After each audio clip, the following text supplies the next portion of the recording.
আউযু বিল্লাহি মিনাশ শাইতানির রাজিম। বিসমিল্লাহির রহমানির রহিম। আরএইস ওয়েলফেয়ার অ্যাসোসিয়েশনের পক্ষ থেকে সবাইকে জানাচ্ছি আমার আন্তরিক শুভেচ্ছা, অভিনন্দন এবং সালাম। আসসালামু আলাইকুম ওয়া রাহমাতুল্লাহ। আপনারা সবাই কমবেশি অবগত আছেন, আগামী ১৬ই আগস্ট শুক্রবার আমরা একটা বৃক্ষরোপণ কর্মসূচি হাতে নিয়েছি এবং আরএইস ওয়েলফেয়ার অ্যাসোসিয়েশনের এটাই হচ্ছে প্রথম কর্মসূচি। আমরা ইতোমধ্যেই আমাদের সম্মানিত উপদেষ্টা মণ্ডলী, দাতা, যারা আমরা দায়িত্বপ্রাপ্ত আছি এবং সবশেষে যারা সদস্যবৃন্দ আছে তাদের নাম তালিকা আমাদের ফেসবুক গ্রুপে এবং ফেসবুক পেজে প্রকাশ করা হয়েছে।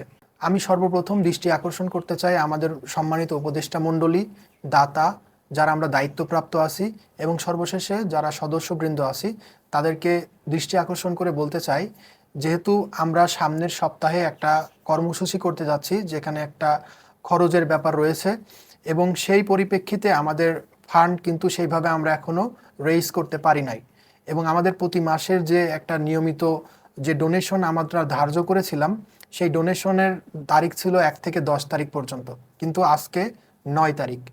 এর মধ্যে আমরা তেমন কেউ কারোর কাছ থেকে আমরা সেইভাবে রেসপন্স পাইনি, কিন্তু যেহেতু আমাদের সামনের সপ্তাহে একটা কর্মসূচি রয়েছে সেহেতু আমরা এখন থেকে ২-১ দিনের মধ্যে সবাইকে নিজ দায়িত্বে যার যার সামর্থ্য অনুযায়ী একটা অর্থ বা একটা ফান্ড প্রদান করার জন্য অনুরোধ জানাচ্ছি।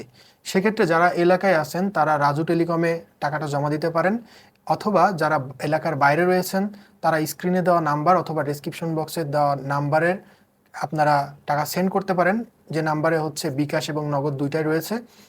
আর আপনারা অবশ্যই টাকাটা সেন্ড করার পরে আপনারা যারা গ্রুপে রয়েছেন, ফেসবুক বা হোয়াটসঅ্যাপ গ্রুপে রয়েছেন, সেখানে আপনার টাকা সেন্ড করার অ্যামাউন্ট এবং লাস্ট দুইটা নাম্বার অবশ্যই বলবেন, কারণ আমরা এটা আসলে প্রথম থেকেই একটা হিসাব সুন্দরভাবে লিপিবদ্ধ করতে যাচ্ছি এবং ইনশাল্লাহ আমরা সামনের মাস থেকে এই সিস্টেমটা ডিজিটালাইজ করব, যেখানে আপনি আসলে এ যাবৎ কত টাকা ডোনেট করলেন এবং আপনার ডোনেশন থেকে কোন কোন খাতে কত টাকা ব্যয় হলো এবং আপনার ডোনেশন থেকে কত টাকা অবশিষ্ট আছে এই বিষয়ের একদম সম্পূর্ণ হিসাব আপনার অ্যাকাউন্ট থেকে আপনি দেখতে পারবেন।